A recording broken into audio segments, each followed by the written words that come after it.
Hey, welcome back to my channel. I make weekly art tutorials, paint-alongs and vlogs, and in this video I'm going to be going around London. As I do that, I want to share some lessons and some things that I'm really focusing on that I think are going to make a massive difference to my urban sketching and to my plein air painting and ultimately my art journey as well. This video is short and sweet, but I hope that you find it super useful, and I'm also so excited to see if you have any suggestions as well. The first thing is making time for art and accepting that short and often is a lot better than never at all.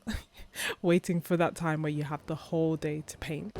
I'm in two minds as to whether I should go and sketch somewhere, paint somewhere, because the weather is super nice. In two minds because I have so much work to do. So in theory I should go home, but I figured I could go for a walk, and if I'm inspired to stop and paint, then I will probably do that. Thankfully, I decided to continue walking, and I did get so inspired by everything I was seeing, and as well as like general productivity tips that help me make time. Another thing that I'm going to specifically be working on is having bite-sized creativity sessions, whether they be 15 minutes or 20 minutes, even if it's doing the time challenge that I did in the past, just knowing that I can create art in a short period of time and it's okay and I will still enjoy it. I have lived in or near London for multiple decades and yet never painted Tower Bridge. So this is where my walk landed me. Tower Bridge. Just a gentle reminder to hit like and consider subscribing if you enjoy this video. Thank you. There's nowhere to sit down, but that's okay because as you can see there's like a bit of a ledge, so I decided to just do a quick sketch. Sometimes it's about doing what you can in the time that you have, and that is exactly what I did. I found a cute spot, I had a good view of Tower Bridge, I have my colourful pencil that you may have seen from a recent haul, and I don't know if it's meant to be for children, but honestly I have enjoyed using this pencil. It's just so nice, and it really does add like a nice flair to my sketches and to my drawings.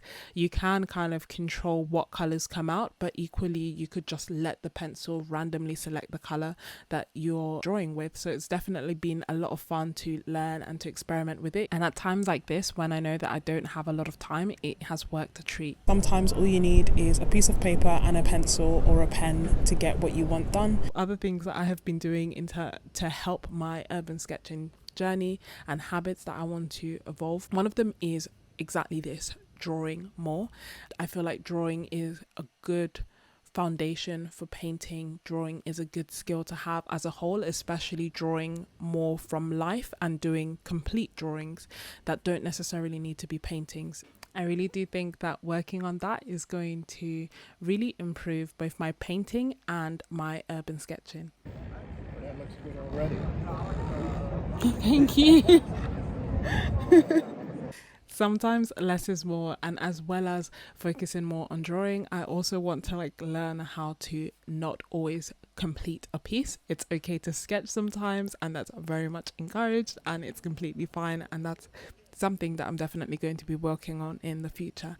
I had such a good time literally just spending half an hour by Tower Bridge, and it wasn't because I was at a tourist site, but rather it was just being outside and getting to create. And I definitely want to spend more time finding inspiration in my local area and in the everyday things, and also painting or drawing them. I actually want to use my supplies irrespective of how expensive or cheap they are. I'm really enjoying using this new like rainbow pencil. I've used it quite a few times, and it's just a really nice and easy way to add some character. And another very, very important lesson that I am going to continue to try to employ is remembering that it does not have to be perfect, and really trying to have fun in the moment. And I did certainly with this piece, and I think not only because I was outside, not only because of the weather, but also because I didn't have a lot of time, and thus my expectations were really low for this piece.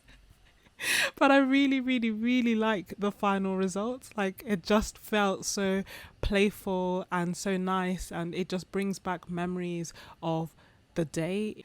It's super fun and colourful, and I really, really like the piece despite my very low expectations when I started it off. And that is a wonderful freedom that I found in urban sketching, and I want to really hold on to. Earlier, I was really in two minds as to whether I should just go home because I was super busy, but I'm so glad that I stopped. Like, sometimes even taking 5, 10, 20, 30 minutes on yourself can make such a massive difference to your day. So I'm super glad that I stopped and I did a quick sketch, even though I couldn't paint.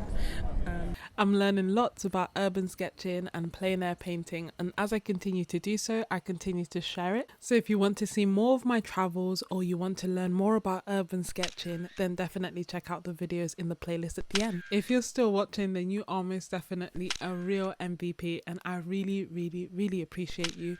I hope that you enjoyed having a glimpse into London. Let me know if you're still watching by telling me how often you draw, if at all. Thank you so much for watching, and I'll see you next week. Bye.